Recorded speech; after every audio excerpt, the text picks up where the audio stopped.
Hello friends, कैसे हैं आप सब। So welcome back in forever के लास्ट पार्ट में आप सब ने सुना कि शीतल कहती है कि अगर बचपन यार फिर से मिल जाता ना तो कई गलती सुधार लेती। शी ने कहा कौन सी। शीतल ने कहा बहुत सारी हैं। उन गलतियों में क्या नीलू भी शामिल है। ये कह के श्री शीतल की तरफ देखने लगी और ये सवाल सुन के शीतल की नज़र श्री पे टिक गई। 2 मिनट दोनों के बीच खामोशी रही। श्री ने फिर से कहा नीलू भी शामिल है क्या उनमें। शीतल ने कहा प्यार, खिलवाड़, मौज मस्ती से ज़्यादा ध्यान पढ़ाई में दिया होता तो आज कुछ और होती। अच्छी जॉब होती, सब कुछ शायद अच्छा होता। अच्छी जॉब होती और अच्छे पैसे होते और अच्छी ज़िंदगी होती। शीतल को सीरियस देख श्री ने उसका हाथ थाम लिया और बोली यहाँ सैलरी अच्छी नहीं है, कम है, पर ज़िंदगी इतनी बुरी भी नहीं है शीतल, और तुम भी तो दूसरी जगह ट्राई नहीं करती। तभी पीछे से आवाज़ आई तो दोनों मुड़े। शालू ने दोनों को आने का इशारा किया। सब लोग चलते चलते थक गए थे, धूप तेज़ थी, 1 बज चुके थे और भूख भी लगाई थी। तो सब ने कहा कि कहीं बैठकर भूख पटाने और आराम करने का ट्राई किया जाए। तो शीतल ने कहा ठीक है। तो एक अच्छी जगह देखकर सब खाने पीने बैठ गए। खाने के बाद ज्वेलरी और छोटी मोटी शॉपिंग करके वापसी करने का प्लान बना। खाने के बाद शीतल की मम्मी फिर से पूछ बैठी कि तुमने कुछ भी नहीं ख़रीदा, कब ख़रीदोगी। शीतल ने कहा मम्मी मेरे पास कपड़े हैं, मुझे दूसरे कपड़े अभी नहीं ख़रीदने, मेरे पास पैसे नहीं हैं। कहो तो वही पहनकर शादी में आ जाऊँ, दूसरे ख़रीदने नहीं जाऊँगी। मम्मी ने कहा कि क्यों, कहाँ गए पैसे, तुम्हें जो सैलरी अपनी अभी अभी मिली होगी, कहाँ गए वो सब। हाँ मिली है, पर पूरा महीना निकालना है, सारे कपड़ों में तो खर्च नहीं कर सकती ना। एक कपड़ा ख़रीदने में तुम्हारी सैलरी ख़त्म हो जाएगी। नहीं है पैसे, चलो मैं देती हूँ। पैसे आपके खर्चों या मेरे, खर्च ही क्यों करने हैं। मेरे पास कपड़े हैं तो दूसरे ख़रीदने ही क्यों हैं मम्मा। क्यों, क्योंकि लड़कियां सूट साड़ी में अच्छी लगती हैं शीतल, लगती होंगी, मुझे नहीं अच्छा लगना और मुझे नहीं पहनना, मुझसे नहीं पहना जाता।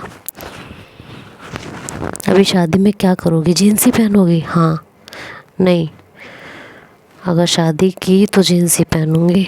सॉरी, मतलब उसकी मम्मी ने कहा अपनी शादी में क्या करोगी, जीन्स ही पहनोगी। शीतल ने हाँ नहीं, अगर शादी की तो जीन्स ही पहनूंगी और मुझे शादी करनी नहीं है। आप क्यों बेकार की बातें लेकर बैठी हैं। मैंने कहा ना मुझे शादी में नहीं आना। क्यों ज़िद कर रही है, क्या मिल जाएगा आपको। शीतल गुस्से में बोलते बोलते रूड हो गई थी। मम्मी ने कहा मैं ज़िद कर रही हूँ या तुम कर रही हो। बात बढ़ती देख शालू बोली मम्मी बस करो, हम घर पर नहीं हैं और ये सब बातें बाहर करने वाली नहीं हैं। और शीतल तुम भी चुप रहो। शीतल ने कहा मैंने क्या किया है ताई, बस यही कहा है जो कपड़े मुझे पहनने नहीं हैं उन पर खर्च करने के लिए मेरे पास पैसे नहीं हैं और मुझे नहीं पहननी साड़ी या सूट। उसकी मम्मी ने कहा क्यों नहीं पहननी है। अभी तक नहीं पहननी थी तो कोई बात नहीं थी, पर अब तो पहननी ही होगी, शादी होगी तब क्या करोगी। अभी से नहीं पहनोगी तो आदत कैसे डलेगी। और मैं रोज़ रोज़ पहनने को तो नहीं कह रही हूँ ना, मुझे एक भी दिन नहीं पहननी है, मुझे पहननी ही नहीं है, नहीं मुझे शादी करनी है।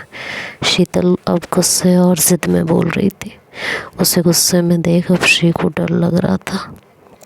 मन ही मन सोच रही थी कि अगर बात बढ़ गई और शीतल को ज़्यादा गुस्सा आ गया तो बहुत दिक्कत हो जाएगी। तो उसने शीतल का हाथ पकड़ लिया और उसे कसकर दबा दिया।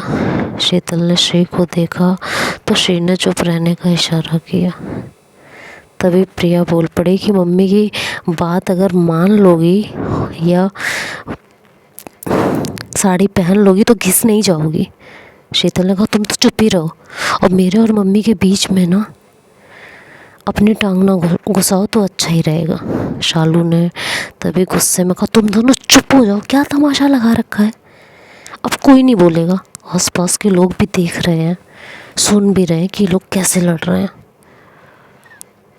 और खाना खा लिया है ना, चलो उठो यहाँ से। सब लोग उठने की तैयारी करने लगे। तो उसकी मम्मी बोले कि मुझे बाथरूम जाना है। शालू ने उन्हें प्रिया के साथ भेज दिया। वो दोनों वहाँ से चली गई तो शालू शीतल को देखने लगी। शीतल गुस्से में थी पर सर झुकाकर बैठी थी। शालू ने शीतल की तरफ देखा और कहा कि मम्मी से बात करने का ये सही तरीका नहीं था शीतल, इतने गुस्से में क्यों? उन्होंने ऐसा भी कुछ गलत नहीं कहा तो क्या करती? मैंने कह दिया था नहीं पहनना, वही नहीं मान रही थी। और अब आप सब जानते हो मुझे नहीं अच्छा लगता सूट या साड़ी पहनना, फिर भी मुझ पर प्रेशर डाला जाता है। इन्हीं सब की वजह से मेरा शादियों में जाने का मन नहीं करता। शालू ने बहुत प्यार से शीतल को कहा कि पहनने का मन नहीं करता पर पहनना तो पड़ेगा ना। शीतल ने कहा ताई अब आप भी बोलना शुरू हो गई। मैं बोल नहीं रही हूँ, ना तुमसे कुछ कह रही हूँ, पर तुम भी समझो ना, वो मम्मी है हमारी, हमारे बारे में कोई कुछ कहता है तो उन्हें भी बुरा लगता है। और तुम जानती हो कि लोग बोलते हैं तुम्हारे बारे में, इतनी दूर अकेली रहती हो, जैसे कपड़े पहनती हो, उन्हें बुरा लगता है सुनकर, इसलिए वो तुम पर प्रेशर डालती हैं। शीतल ने कहा लोग बोलते हैं तो उन्हें बातों का जवाब देना चाहिए, ना कि मुझ पर दूसरों के हिसाब से जीने के लिए प्रेशर बनाना चाहिए। इंसान खुद के हिसाब से क्या जी भी नहीं सकता। शालू ने कहा कुछ लोगों को चाहकर भी जवाब नहीं दिया जा सकता शीतल, पर जो भी है वो अगर कुछ कह रही थी तो तुम सुन लेती। शाम को प्रिया के घर पर भी तो ये सब बातें हो सकती थी, ये जगह तो ठीक नहीं है ना। शीतल ने कहा मुझे नहीं जाना प्रिया के घर, वैसे भी सारी बातें हो चुकी हैं, बात करने के लिए कुछ बचा नहीं है, अब प्रिया पर क्यों गुस्सा हो? शालू ने बोला। तो शीतल ने कहा सब उसी का किया धरा है, मैं सोच रही हूँ वापस चली जाऊँ, वैसे भी कुछ लेना तो है नहीं मैंने, मुझे देखकर मम्मी को गुस्सा ही आएगा। आप लोगों ने ज्वेलरी लेनी है, मुझे तो कुछ लेना नहीं है, वहाँ जाकर भी क्या करूँगी? शालू ने शीतल का हाथ थामा और कहा कि नहीं, कहीं नहीं जाना है, हमारे साथ ही रहोगी और शाम को हमारे साथ प्रिया के घर चलोगी बस। शीतल ने कहा नहीं ताई, कुछ मुंह से निकल गया तो सबका मूड ख़राब हो जाएगा, मैं जा रही हूँ और बिल पे कर दूँगी, आप लोग दोबारा ना पे कर देना। शालू ने कहा ना तो तुम्हें कहीं जाना है और ना बिल पे करना है। शीतल ने कहा इतनी भी गरीब नहीं हुई हो कि ज़रा सा बिल ना दे सकूं। शालू ने कहा बात गरीबी की नहीं है, यहाँ सब तुमसे बड़े हैं, हम पे कर लेंगे और हम में से कोई बिल पे कर ही देगा, तुम चुपचाप बैठो, सब साथ में चलेंगे। अब शालू की बात सुनकर शीतल को कुछ समझ नहीं आ रहा था कि क्या करूं।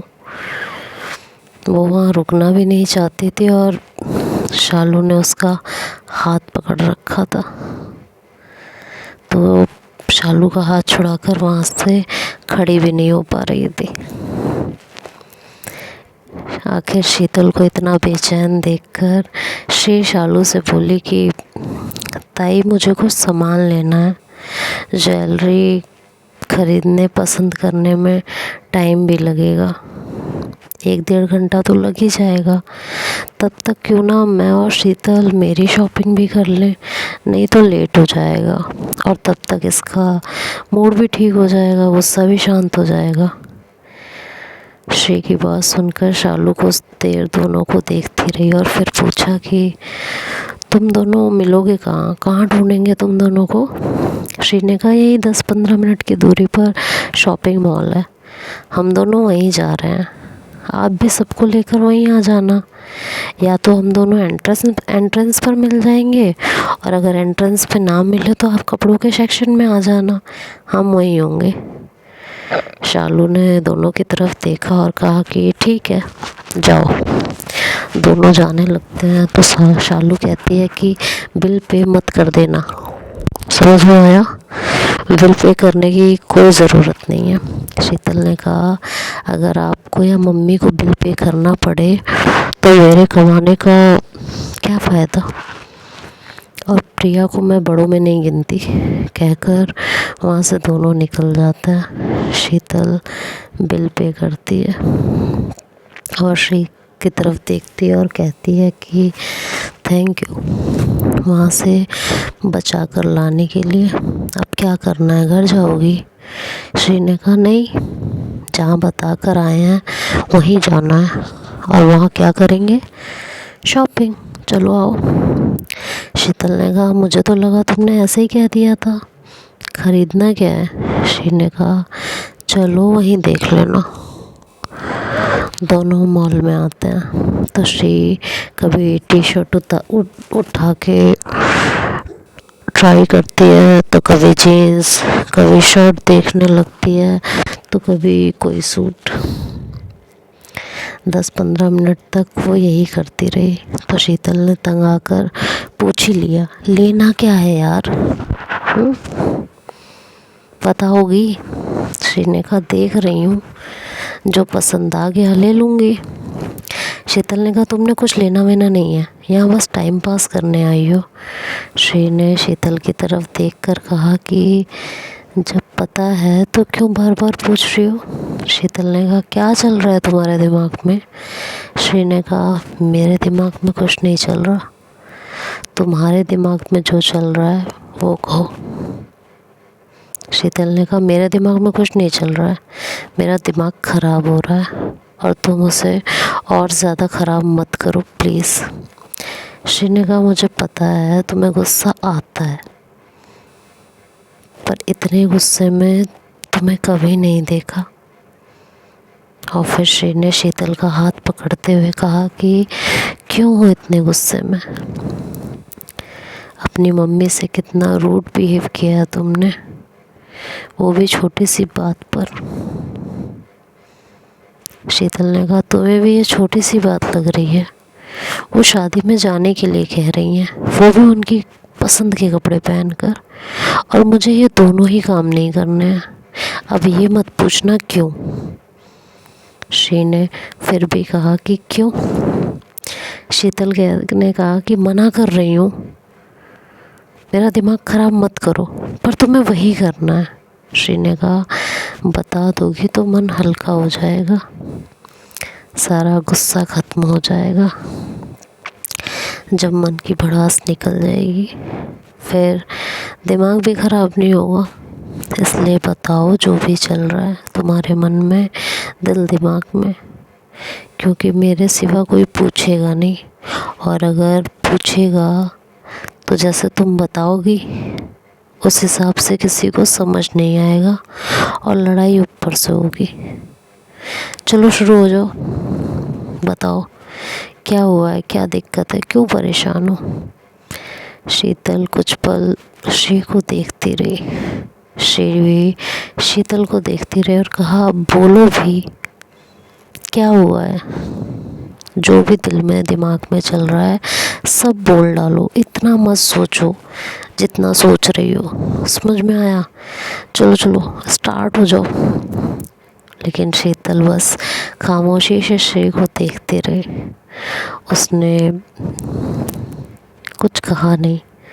श्री भी शीतल का हाथ थामे उसे देखती रही और थोड़ी देर में शीतल का हाथ फिर से दबाया और कहा कि बोलो भी, क्या चल रहा है दिमाग में? चलो स्टार्ट हो जाओ फटाफट। तो देखते हैं अब शीतल आखिर क्या बताती है या फिर बात को टालती है, ये तो नेक्स्ट पार्ट में सुनेंगे। तब तक के लिए बाय बाय, टेक केयर।